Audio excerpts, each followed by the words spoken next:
ছিল সরকারি চাকুরিতে শিক্ষার্থীদের কোটা সংস্কারের দাবি।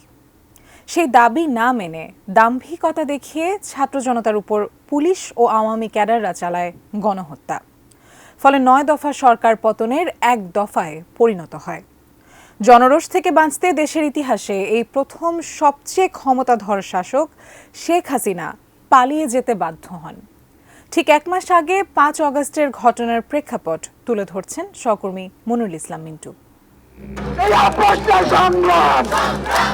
বাস্তবতা তাদের মানতে হবে, আর যদি না মানে কিছু করার নাই।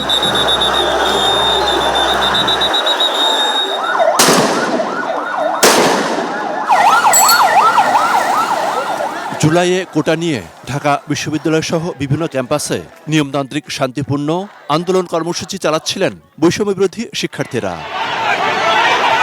কিন্তু ১৫ জুলাই নিরীহ শিক্ষার্থীদের ওপর নির্বিচারে হামলা চালায় ছাত্রলীগ। এরপরই আন্দোলনের গতি পাল্টে যায়।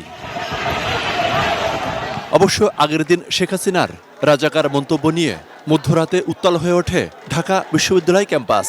১৬ জুলাই রংপুরে প্রকাশ্যে পুলিশের গুলিতে আবু সাইদের মৃত্যু সারা দেশে মানুষকে প্রতিবাদী করে তোলে।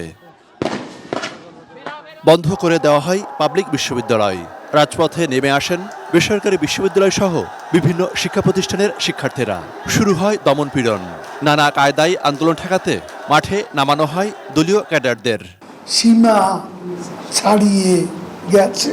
শিয়া বাটার ও ভিটামিন ই সমৃদ্ধ lily glam beauty soap. Lily, always beautiful. আইনশৃঙ্খলা বাহিনী সরাসরি গুলি চালায় আন্দোলনকারীদের ওপর। একে একে নিভে যায় কয়েকশো তাজা প্রাণ। শিক্ষার্থীদের আন্দোলন অপ্রতিরোধ্য হয়ে ওঠে। তাতে যোগ দেয় সাধারণ মানুষ।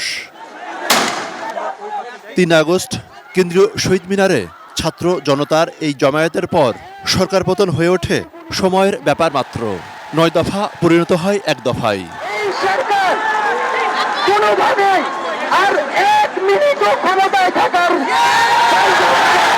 ক্ষমতায় আঁকড়ে থাকতে কারফিউ জারি করে শেখ হাসিনা সরকার।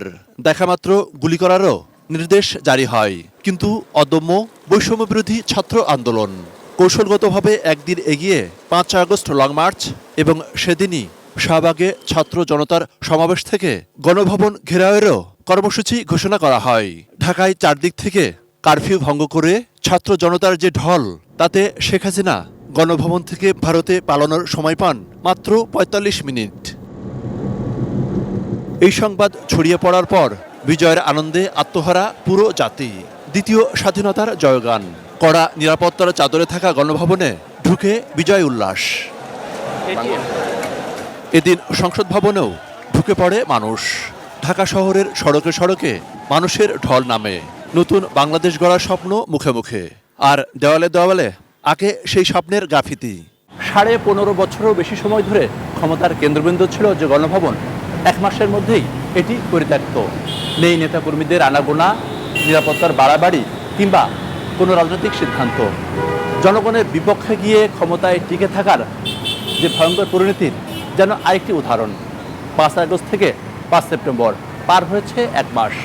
অন্তর্বর্তীকালীন সরকার ছাত্র জনতার অভ্যুত্থানের রোডম্যাপ তৈরিতে ব্যস্ত। Monirul Islam Mintu, ATN news, Dhaka.